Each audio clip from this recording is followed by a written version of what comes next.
Sobra yung care niya sa amin. Kahit minsan sa gabi, pag wala pa ako, tumatawag na yan. Well, ganun din kay ate and kay daddy din. Then, si mama, others first before herself. Lagi yun. Pero sabi ko, ma, ikaw rin naman dapat, kasi deserve mo yan, lalo na nag-retire ka. Kahit nag-retire ka, trabaho pa rin eh. Kasi ang plano ko talaga ho dun. Kung buhay ka pa hanggang 80, tawag ito, bigyan mo ako 3 years before ako dun sa wish kong umalis ako ng bansa. Bigyan mo ako 3 years, retire ka na, enjoy the life.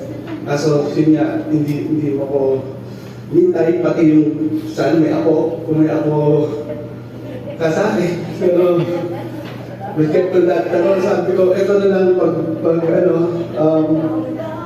ready na lang.